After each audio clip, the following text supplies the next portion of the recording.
আসসালামু আলাইকুম ভিউয়ার্স, আপনারা সবাই কেমন আছেন? আশা করি সবাই ভালো আছেন। তো দেখতে পাচ্ছেন পালসার একটা ডবল ডিস্ক বাইক। এটা 2022 এর মডেল বাইক।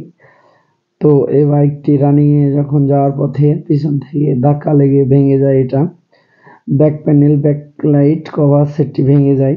তো এই বাইকটি আমরা সার্ভিসিং এ দিয়েছে। তো আমরা প্রথমে আগে খুলে নেব এই বাইকটি। যেহেতু এগুলা নতুন লাগাবো, তো প্রথমে আমরা কেরিয়ালটি খুলে নেব।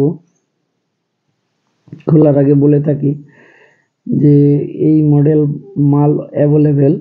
আর একটা বিষয়, ব্যাক প্যানেলের দাম তেমন একটা বেশি না, অল্প টাকায় এই বাইকটি হয়ে যাবে। তো এটা আমরা রিপেয়ারিং না করে এটা গোটাটাই সেট চেঞ্জ করে দেব। তো প্রথমে আমাদের যখন খোলা হবে তারপর আপনাদেরকে দেখিয়ে দেবো কি চেঞ্জ করলে সমাধান হয়ে যাবে। তো ব্যাকলাইট সেটটিও আমরা আগে খুলে নিচ্ছি। যে ব্যাকলাইট সেটটি ভেঙে গেছে, প্রত্যেকটা নাটের ক্লাম্পগুলো ভেঙে গেছে। তো সিটটাও খুলে নিলাম। ব্যাক প্যানেলের নাটটি এবার লুজ করে নেব। তো দেখতেই পাচ্ছেন যে রেঞ্চের সাহায্যে ব্যাক প্যানেলের নাটটি লুজ করে নিলাম।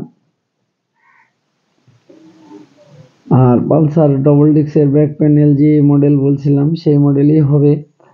আবার পালসার সিঙ্গেল ডিস্কের ব্যাক প্যানেল লাগালেও হবে, কিন্তু পালসার ডবল ডিস্কেরই ব্যাক প্যানেল দিয়ে দেবো। তো আমরা ব্যাক প্যানেলটি সেট করার আগে সুন্দর করে এটা পরিষ্কার করে নেব, যেহেতু এগুলা খোলা পড়ে না সাধারণত। তো তার আগে আমরা হালকা একটু বাতাস দিয়ে এগুলা পরিষ্কার করে নেব। দেখতে পাচ্ছেন যে আমরা একটা বাতাস দিয়ে সুন্দর করে পরিষ্কার করে নেব। এই যে দেখতে পাচ্ছেন যে বাজাজ কোম্পানির একটা ব্যাকলাইট সেট নিয়ে চলে এসেছি। তো এই যে দেখতে পাচ্ছেন যে বাজাজ কোম্পানির অরিজিনাল একটা ব্যাকলাইট সেট। তো বাজাজ কোম্পানির এটাও ব্যাক প্যানেল। তো এই যে ব্যাক প্যানেল বের করলাম। তো দেখতে পাচ্ছেন যে ব্যাক প্যানেলটি পুরাটাই অরিজিনাল। আর একটা কথা, যে স্টিকারের ছিল সেই স্টিকারেরই। তো এটা আবার আমরা ভিতরে সুন্দর করে ব্যাকলাইটটি ঢুকিয়ে দেবো, যেহেতু ব্যাকলাইটের নাট ঠিকঠাক না টাইট হলে পিছে ব্যাড আওয়াজ করতে পারে। তো ব্যাড আওয়াজ করার আগে এটা আমরা সুন্দর করে লাগিয়ে দেবো, দিয়ে স্ক্রুগুলো সেট করে দেবো।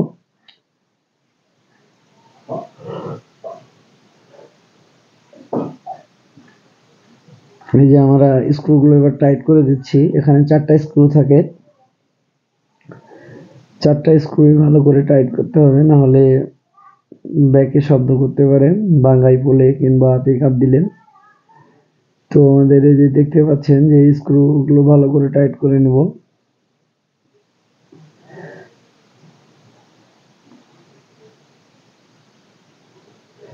আমাদের স্ক্রুগুলো টাইট হয়ে গেছে। এবার ব্যাক প্যানেলটি বাইকের সাথে সেট করে দেব। তো ব্যাক প্যানেল ঢোকানোর আগে ব্যাকলাইটের ওয়ারিংটা লাগিয়ে দেব। ওয়ারিং এর যে ক্লিপটা সেটা সেট করে দেব আগে।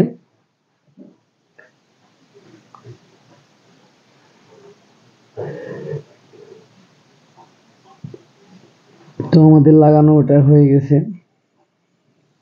তো তারগুলো আমরা গুছিয়ে দিচ্ছি। আর একটা বিষয় যে ব্যাক প্যানেল একটু হালকা করে টেনে লাগাতে হবে, না হলে লাগাতে পারবে না। তো আমাদের এই যে এক সাইড ভিড়ে গেছে, যে আরেক সাইড লকটি আমরা সেন্টার করে দিচ্ছি। তো ব্যাক প্যানেল এই যে আমাদের লাগানো রেডি হয়ে গেছে। এবার আমরা কেরিয়াল স্ক্রুগুলো লাগিয়ে দেব। দেখতে পাচ্ছেন যে কেরিয়ালের নাটটা সেন্টার করছি আমরা। তো এই নাটটি সেন্টার করলেই মোটামুটি কাজ শেষ হয়ে যাবে। তো আমরা এই যে কেরিয়ালটি যখন অবশ্যই টাইট করবেন তখন দেখবেন যে প্লাস্টিকের উপরে কেরিয়ালটি পড়ছে কিনা, না ঠিকঠাক গ্রুপে পড়েছে কি, না হলে প্লাস্টিকটা আবার ভেঙে যাবে ব্যাক প্যানেলটি।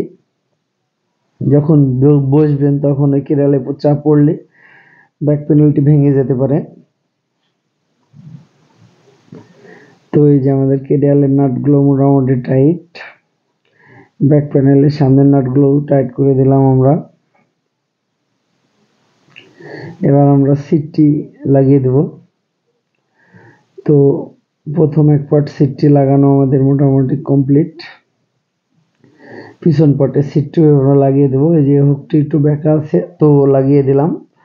তো আমাদের আশা করছি কাজ কমপ্লিট।